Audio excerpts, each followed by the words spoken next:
जी बेटा, अस्सलाम वालेकुम। आज का हमारा टॉपिक है borax bead test.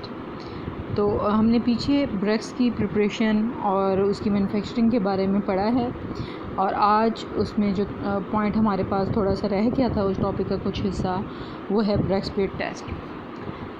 Borax bead test में है कि prepare a loop at the end of the platinum wire, यानी कि आपने एक प्लेटिनियम वायर लेनी है, तार लेनी है, और उसका एक कोने को थोड़ा सा मोड़ के ना लूप सा बना लेना है, छल्ला सा बना लेना है। हीट द वायर, आपने उसको गर्म करना है, and take a little powdered borax on the hot loop, और जो छल्ला आपने थोड़ा सा तार का बनाया है, गर्म है, उसके ऊपर आपने बोरेक्स का थोड़ा सा पाउडर डाल देना है। हीट अगेन, अब उसको आपने दोबारा हीट करना है। ब्रेक्स फर्स्ट स्वेल, ब्रेक्स जैसा कि हमें पता है क्या है, सोडियम टेट्राबोरेट डेकाहाइड्रेट है। पहले वो स्वेल अप होगा, यानी कि उसमें से वाटर और क्रिस्टलाइजेशन के 5 वाटर मॉलिक्यूल्स निकल जाएंगे, and then melts into colourless, और फिर जब मेल्ट होगा तो जो बच गए हैं 5 वाटर मॉलिक्यूल्स वो भी निकल जाएंगे। Glass like Beed on the loop, तो ग्लास की तरह एक क्या है, बीड, यानी कि एक मोती सा बन जाएगा। Now put a few grains of the substance under examination on the beads and री हीटेड। अब अगर हमने कोई, हमारे पास जैसे एनालिसिस होती है बेटा मेटल्स की, साल्ट एनालिसिस में, तो उसमें हमने कोई एलिमेंट डिटेक्ट करना है, तो हम उस एलिमेंट का, हमें नहीं मालूम कि ये कौन सा एलिमेंट है, उसको हम इसके ऊपर पाउडर फॉर्म में डालेंगे तो डिफरेंट मेटल्स एलिमेंट्स के साथ ये डिफरेंट कलर शो करता है। तो हम ब्रेक्स बीट टेस्ट को इस्तेमाल करते हैं प्रैक्टिकल में भी ये देखने के लिए। तो जब हम शीशे की तरह बने हुए बीड के ऊपर डाल के दोबारा हीट करेंगे, it first on the beads and reheat it. कहते हैं कि now put a few grains of the substance under examination on the beads and reheat, उसको हमने दोबारा गर्म करना है, it first in the oxidising flame and then in the reducing flame. दो तरह के बेटा फ्लेम्स होते हैं, एक ऑक्सीडाइजिंग फ्लेम होता है, एक रिड्यूसिंग है, जैसे येलो और ब्लू कलर है। तो उनमें से एक ऑक्सीडाइजिंग, हम जब भी आग जलाते हैं तो हमें दो तरह के कलर नज़र आ रहे होते हैं फ्लेम में। जैसे कि घर में आप गैस चलाते हैं तो उसमें येलो कलर भी होता है जो बेस पे होता है, और ब्लू कलर बेस पे होता है और येलो कलर उसके ऊपर होता है। तो इन दोनों में से एक ऑक्सीडाइजिंग फ्लेम है और दूसरा रिड्यूसिंग फ्लेम है। हाँ जी, केमिस्ट्री क्या है ब्रेक्स बीट टेस्ट की? Borax when fused is decomposed into sodium metaborate and boric anhydride. ठीक है, उसके बाद नेक्स्ट पेज पे आ जाएं बच्चे, पेज नंबर 9 पे। हाँ जी, the metallic oxide form from the substance, first करें हमने कॉपर का लिया हुआ था, under examination combines with B2O3 giving the coloured metallic borates with cupric oxide. The beads are colored blue in the oxidizing flame because cupric borates are blue in color. तो जो metal होगी copper का, अगर हम कोई compound use करके उसका test कर रहे हैं, हमें नहीं पता है इसमें कॉपर है, हमें टेस्ट के बाद पता चल जाएगा कि इसमें कॉपर है, क्योंकि कॉपर का अगर कोई भी साल्ट है तो वो पहले ऑक्साइड में कन्वर्ट हो जाएगा, ऑक्साइड में कन्वर्ट होने के बाद वो फिर बोरेट से रिएक्ट करके और वो ब्लू कलर का कंपाउंड बना देगा। तो हम डिफरेंट मेटल्स को डिटेक्ट कर सकते हैं ब्रेक्स बीट टेस्ट से कि कौन सी मेटल हमारे कंपाउंड में, साल्ट में मौजूद है।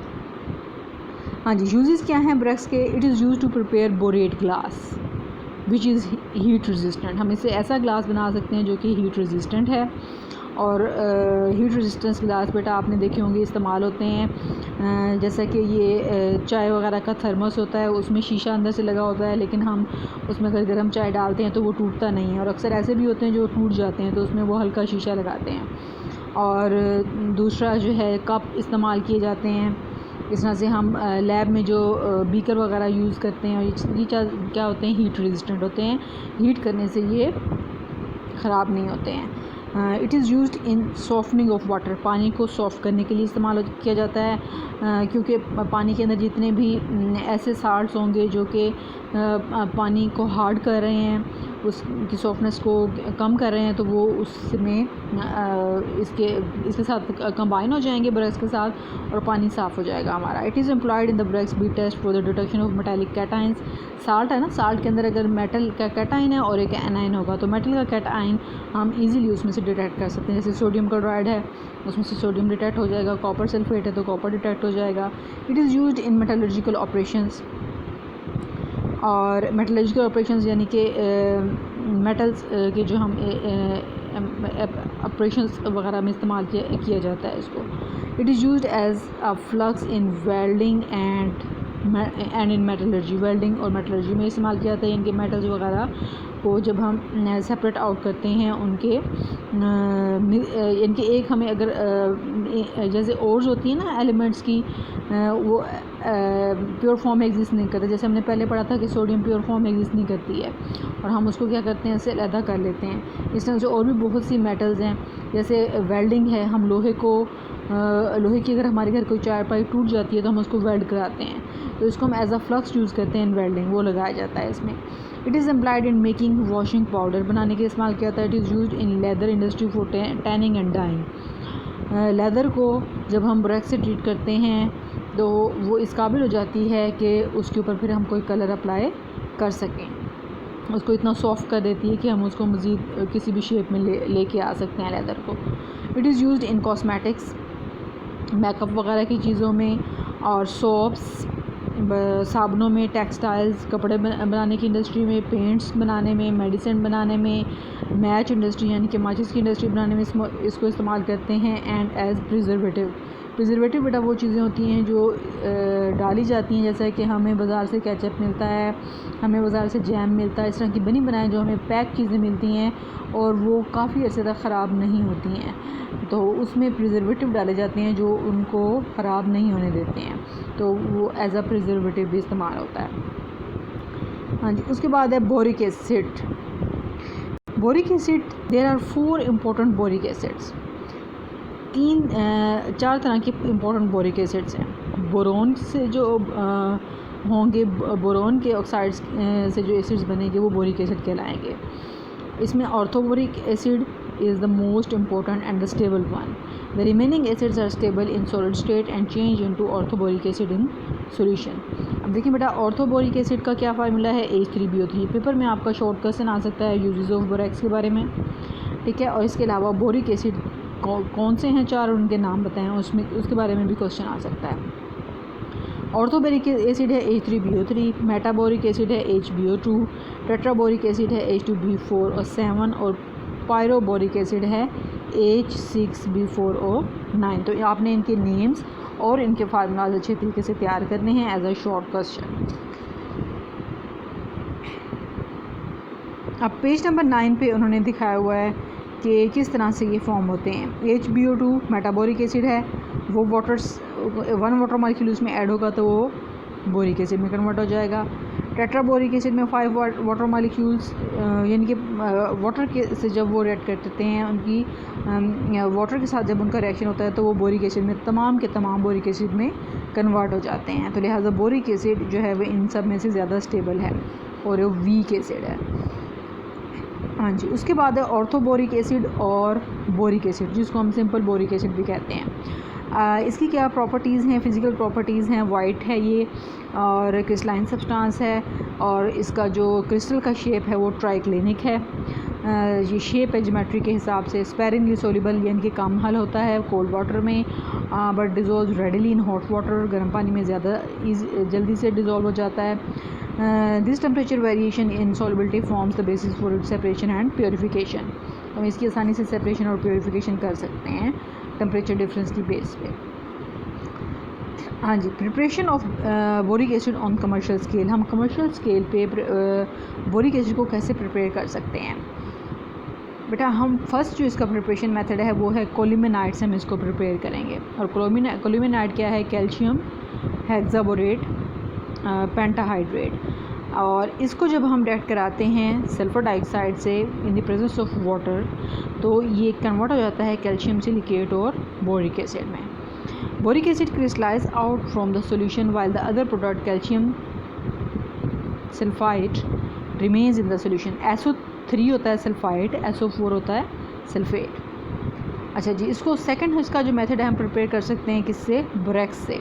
बोरेक्स से किस तरह से प्रिपेयर करेंगे, सोडियम टेट्राबोरेट है, इसको सल्फ्यूरिक एसिड से रिएक्ट कराएंगे वाटर की प्रेजेंस में तो सोडियम सल्फेट बनेगा और साथ में बोरिक एसिड बनेगा। और बोरिक एसिड की क्या प्रॉपर्टीज़ हैं, फर्स्ट वन क्या है, boric acid is a white lustrous crystalline solid having a soft सोपी टच। क्रिस्टलाइन भी है और ये सॉफ्ट भी है, very slightly soluble in cold water but Fairlie soluble in hot water. It is volatile in steam, यानी कि अगर भाप में इसको रख देंगे तो ये वोलेटाइल इन नेचर है, उड़ जाता है। It reacts with ethyl alcohol forming ethyl borate, ये इसकी केमिकल प्रॉपर्टीज़ में आ गया है। उसके बाद है व्हेन हीट, फोर्थ पॉइंट पे है when heated strongly it swells to frothy mass losing water molecules, तो ये स्वेलअप हो जाता है जैसा कि बोरेक्स करता है और ये एक फ्रोथी मैस बना देता है, पानी इसमें से निकल जाता है। It is first converted into metaboric acid then to tetraboric acid and finally to boric anhydride. अब हम इसको हीट कर रहे हैं, फर्स्ट मेटाबोरिक एसिड में कन्वर्ट हो जाएगा, सेकंड ये टेट्राबोरिक एसिड में, और उसके बाद ये कन्वर्ट हो जाएगा बोरिक एनहाइड्राइड में, ठीक है। B2O3 इज़ बोरिक एनहाइड्राइड, यानी कि तमाम वाटर मॉलिक्यूल्स उसमें से निकल गए हैं हीट करने से। फिफ्थ पॉइंट पे है it is very weak acid and ionises to a very limited extent mainly as a monobasic acid, क्योंकि ये आयनाइज क्या होता है, बहुत ही लिमिटेड एक्सेस तक होता है, इसलिए हम इसको मोनोबेसिक एसिड कहते हैं। बेटा मोनोबेसिक एसिड वो होता है जो एक प्रोटॉन देता है और बेस के एक OH नेगेटिव आयन को न्यूट्रलाइज कर देता है, ठीक है।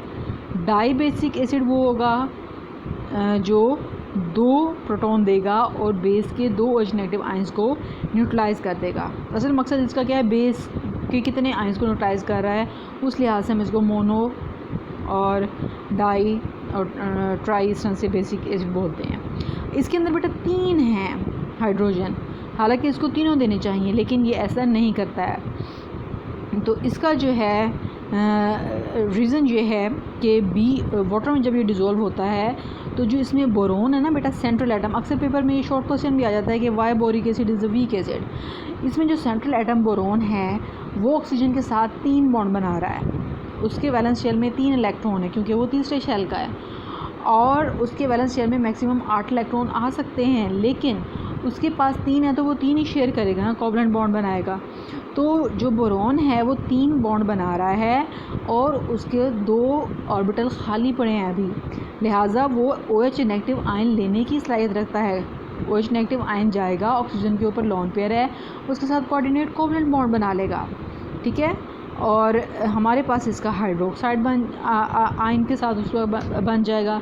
तो लिहाजा ये H deficient, electron deficient boron होने की वजह से ये प्रोटॉन देने के साथ साथ हाइड्रोक्साइड आयन ले लेता है और एक कम्प्लेक्स बना देता है, तो जिसकी वजह से जो है वो कम्प्लेक्स बना देता है और इसकी वजह से जो है ये वीक बेस एसिड के तौर पे बिहेव करता है। ये मज़ीद प्रोटॉन नहीं देगा और एक H पॉजिटिव देगा भी तो बहुत कम मॉलिक्यूल्स ऐसे होंगे जो H पॉजिटिव दे रहे होंगे, तो लिहाजा इसलिए ये वीक एसिड है क्योंकि इसके अंदर इलेक्ट्रॉन डेफिशिएंट बोरोन मौजूद है जो कि हाइड्रोक्साइड आयन के साथ बॉन्ड बना लेती है अपने ऑक्टेट को कंप्लीट करने के लिए। Coordinate covalent bond OH negative ion के साथ बोरोन बना लेता है, फिर उसके वो बनाने के बाद उसके पास पूरे 8 इलेक्ट्रॉन हो जाते हैं। Its solution has no effect on the methyl orange also it turns blue litmus red.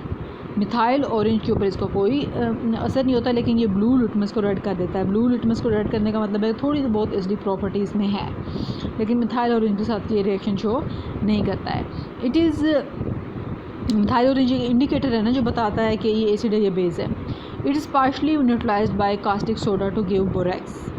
Caustic soda के साथ रेड करके ये बोरेक्स दे देता है। और कास्टिक सोडा किसे कहते हैं बेटा? सोडियम हाइड्रोक्साइड को। तो ये चीज़ें छोटी छोटी चीज़ें जो आपने याद रखनी होती है, आपसे वाई में पूछा जा सकता है what is caustic soda. So caustic soda is sodium hydroxide. और उसके बाद 8th पॉइंट है when boric acid is neutralised by soda ash. और सोडा ऐश क्या है? Sodium carbonate. तो MCQs में पेपर में आप में आ सकता है, आपसे वाई में पूछ सकते हैं what is soda ash. Soda ash का फार्मूला बताएं, कास्टिक सोडा का फार्मूला बताएं, इनका डेली लाइफ में यूज़ बताएं और बोरेक्स का यूज़ बताएं। इस तरह से क्वेश्चंस आपके पेपर में आ सकते हैं और आपके वाई में भी आ सकते हैं। इस तरह से सोडियम कार्बोनेट से रेड करके भी ये बोरेक्स बनाता है। 9 पॉइंट पे है boric acid being a weak acid can not be titrated with alkalis in the usual manner in the presence of glycerol. However it can be titrated against standard alkali using phenolphthalein as an indicator.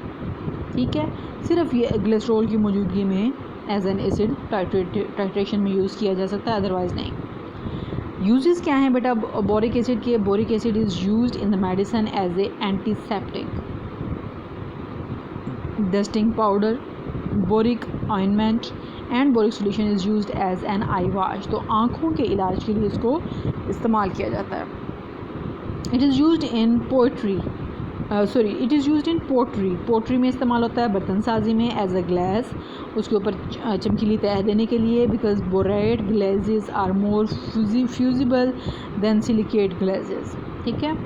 और and possess a higher coefficient of expansion, यानी कि ये फैल जाता है और उसकी सतह को कवर कर लेता है मट्टी के बर्तन की।